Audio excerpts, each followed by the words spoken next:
네, 인도가 세계 최초로 달의 남극에 착륙하면서 전 세계가 놀라고 있습니다.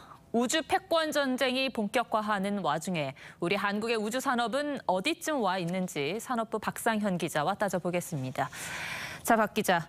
인도가 달 남극에 착륙한 최초의 탐사선이라는 타이틀을 거머쥐게 됐는데 이게 어떤 의미가 있습니까? 네, 일단 달에 착륙만 놓고 보게 되면은 미국과 옛 소련 그리고 중국에 이어서 인도가 네 번째지만 이 달의 남극에 착륙한 건 인도가 세계 최초입니다. 예. 이 극궤도에 진입을 했었고 얼음이 있는 극지방에 착륙했다는 이 기술적인 측면에서도 큰 의미가 있다고 볼 수 있습니다. 사실 인도가 우주 강국으로 크게 주목받지는 못했었잖아요. 그래서 다른 그 우주 강국 나라들이 소위 말해서 움찔했을 것 같아요. 네, 그렇습니다. 지난 20일이었죠. 이 러시아의 무인 달 탐사선이 엔진 이상으로 달 표면에 추락을 했는데 바로 사흘 뒤에 인도가 달 착륙에 성공을 하면서 러시아는 좀 자존심을 구기게 됐습니다. 예. 이제 다음 타자는 바로 일본이 될 것으로 보입니다.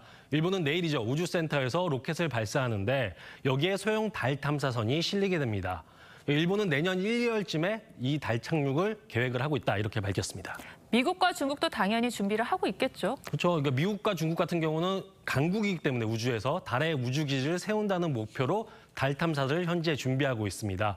이 미국 나사는 내년에 달 궤도 유인 비행선에 이어서 2025년에는 인류 최초로 여성과 유색인종 달 착륙을 목표로 아르테미스 프로그램을 현재 진행하고 있습니다. 예. 이 중국도 내년에 최초로 달 뒷면 샘플을 채취하고 2026년에는 달 남극에 탐사선을 보내겠다 이런 계획입니다. 우리도 누리호 성공으로 7대 우주 강국 대열에 이제 합류를 했는데 우리는 달 착륙 언제쯤 가능하겠습니까? 사실 아직 우리나라는 많이 좀 늦은 편입니다. 지난해 12월에서야 달 궤도 위성인 다누리를 달 궤도에 진입을 시켰고 내년부터 한 10년 동안 약 6,200억 원을 투자해서 달 착륙선을 개발할 계획입니다.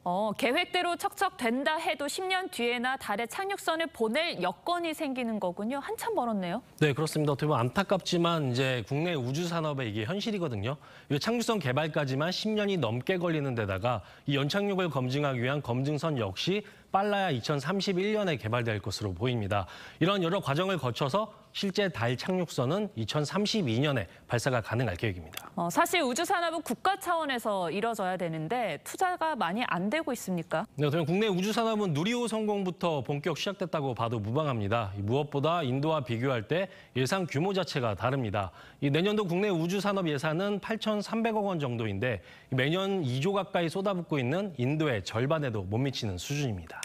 인도는 우주청 설립도 50년 전부터 추진을 했다고 하는데 우리도 이야기는 나오고 있잖아요. 진전이 있습니까? 네, 대형 우주 프로젝트를 이제 추진할 때 국가 주도의 좀 컨트롤 타워가 필요하다 이런 지적에 따라서 이번 정부에서 우주청 설립을 추진하고 있긴 하지만 이게 정쟁으로 현재는 표류하고 있는 상황입니다. 여기는 특별법까지 만들었지만 국내 여러 정치적 사안으로 상임위가 파행되면서 4대 가까이 국회에 계류된 상태입니다.